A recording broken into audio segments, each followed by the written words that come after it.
Bonjour à tous et soyez les bienvenus sur Cuisine Rapide. Alors aujourd'hui, je vais vous montrer comment réaliser ce gratin avec des bons produits réalisables vraiment de manière super facile.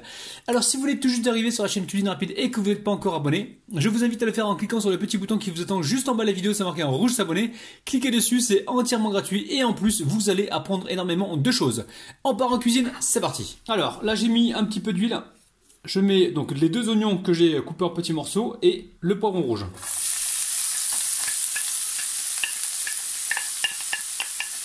Alors on fait un peu de place ici là pour mettre la viande. Allez, je mets donc mes 300 g de viande hachée. On va les mettre assez rapidement. En même temps, on va venir ici saler. Donc on sale la viande avec les légumes. On va venir également poivrer. Le poivre du moulin, c'est toujours meilleur les amis. Recette, vous allez voir, super facile. Elle est très gourmande, on va souvent vous la réclamer celle-là. Et ensuite je mets le ras el hanout que vous pouvez remplacer par du curry si vous voulez, ou du colombo, la poudre à colombo. Donc là on a environ une cuillère à soupe. Et là maintenant le but du jeu c'est de cuire le tout. Donc là on va écraser comme ça la viande pour essayer de l'émietter. Donc là on voit que c'est cuit les amis. Donc au bout de 7-8 minutes comme d'habitude. Donc ici j'ai de la moutarde. Alors moutarde bio les amis, c'est pour ça qu'elle a cette couleur là, c'est parce qu'elle est bio, il n'y a pas de colorant dedans. Là on va mettre ça là, environ une belle cuillère à soupe. Et je vais mettre également de la tomate concassée bio aussi, tomate concassée. Alors on va voir si on met un peu d'eau ou pas, peut-être dans la boîte pour récupérer le fond de tomate. Je vais voir. Alors, vous allez voir, recette super facile. Juste à mélanger comme ça. On va poursuivre la cuisson pendant environ 1 à 2 minutes. Et ensuite on pourra donc passer à la suite. Vous allez voir, c'est super facile. Ça sent super bon. Alors rien ne vous empêche de goûter pour savoir si l'assaisonnement est correct. D'ailleurs je vais goûter devant vous les amis. Mais parce que c'est vous. Je goûte pas parce que je suis gourmand. Je goûte parce qu'il faut que je goûte près de vous pour que vous sachiez si c'est bien assaisonné ou pas. Oh là là les amis. Allez on va goûter comme ceci. Bismillah.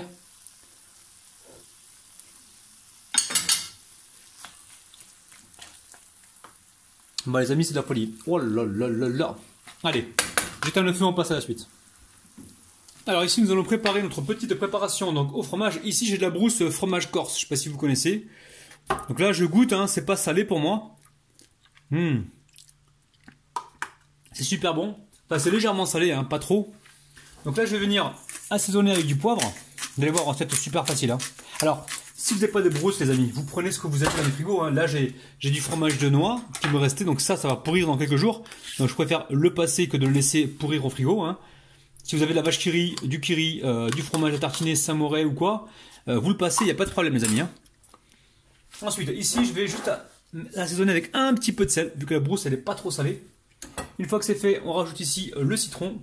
Alors citron, on va prendre quelques gouttes ou un demi-jus de citron, je vais voir, voilà. Alors on met ça, un demi-jus de citron les amis, vous mettez un demi-jus de citron, là j'ai pas pressé complet. Je récupère donc les pépins, c'est super bon tout ça. Voilà, on va s'essuyer les mains, parce qu'on n'est pas des cochons les amis. Allez, on s'essuie les mains comme ça. On va venir écraser, ouh, il y a un pépin qui a voulu se faire la main, vous avez vu le vidéo là? Vous l'avez vu? Il est là. Allez, on va écraser comme ceci. Encore une fois, prenez ce que vous avez comme fromage à tartiner dans le frigo. Donc moi j'ai ramené de la brousse de Corse, j'étais curieux de connaître le goût, c'est super bon. Alors dedans on va mettre la coriandre hachée, donc là j'ai une demi-botte de coriandre. Et ici j'ai environ quelques tiges d'oignons, vous savez les oignons ou alors la ciboulette, vous prenez ce que vous avez. On va mettre ça dedans. C'est ce qui va nous apporter donc la gourmandise dans ce plat. Alors, avant de mélanger, on va mettre un petit peu d'huile d'olive. Donc c'est une recette que j'ai pas préparée d'avance les amis. Vous voyez, je suis en train de, au fur et à mesure de l'améliorer. Donc là on a l'huile d'olive. Hop là. Et on va commencer donc à mélanger comme ceci.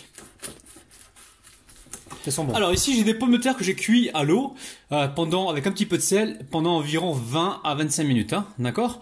Donc ensuite je les ai refroidis. Maintenant je vais les éplucher, les couper en rondelles et les disposer directement dans mon plat. Ici là, un joli plat que Assia nous a acheté. Mais juste avant, on va y mettre un petit peu d'huile d'olive, comme ça.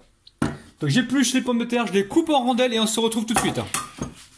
Je vous rappelle que la pomme de terre, elle est cuite. Donc là, je retire, hop là, un petit peu de peau. Donc ça, c'est cuit les amis. C'est pas cuit à 100%, mais c'est cuit.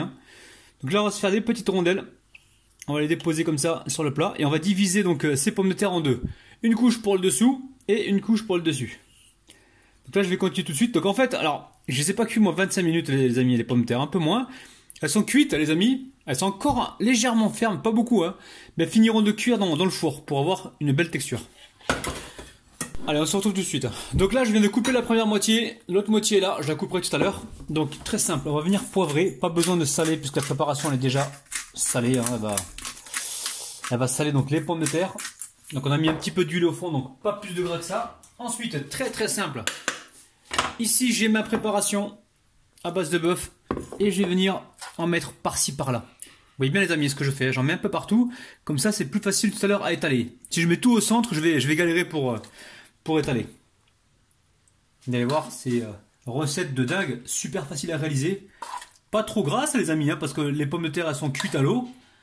Et surtout, ce qu'il faut retenir de ça, c'est que le plat, il a énormément de saveur. Hein. Donc là, déjà, on a envie de taper dedans. Alors les amis, pour la béchamel, faites-la au dernier moment. La faites pas tout de suite. Attendez les amis, attendez. Et là, je vais venir mettre des petits morceaux comme ça de préparation, donc à base de fromage de brousse, fromage au noix et coriandre avec l'oignon vert. Les amis, c'est terrible. Terrible. Vous allez faire des heureux et des heureuses. Alors, je vais encore me répéter, les amis, si vous ne trouvez pas de fromage de brousse, prenez de la ricotta, il n'y a pas de problème. La ricotta, ça marche aussi. Il y a plein de choses qui marchent en fait. Hein. Vache qui rit, comme j'ai dit tout à l'heure, le Kiri, le Saint-Moré.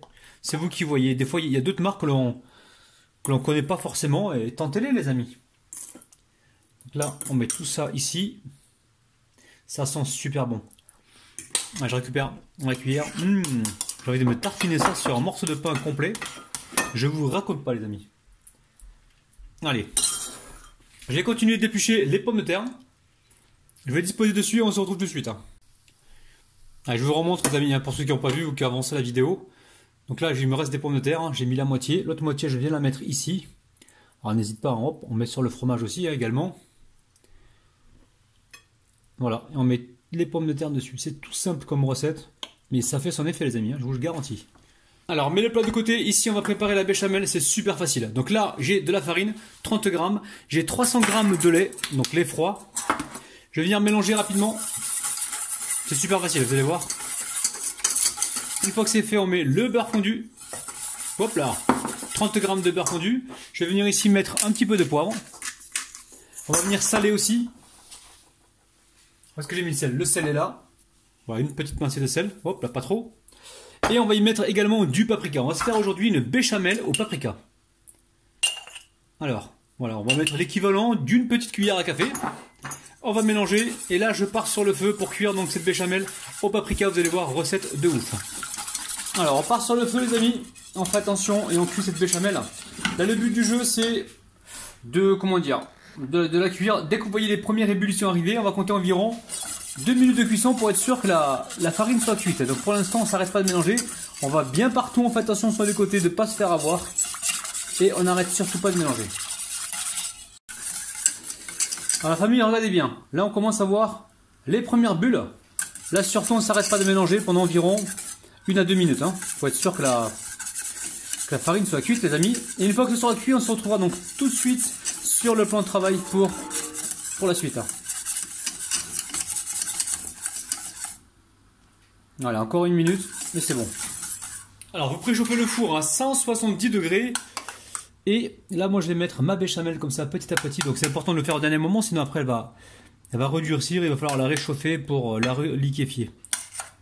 On la met comme ceci. Donc là on en met un peu partout. Hop là. Ça va être bon les amis. Rien de plus facile les amis. Viande hachée, vous avez le boucher qui est à côté de chez vous. Vous allez en chercher un petit peu. Pommes de terre, vous en avez chez vous. Il n'y a pas de problème. Béchamel, lait, beurre, farine, vous avez ça dans vos placards. Donc pas d'excuses les amis pour pas faire cette recette. Hein.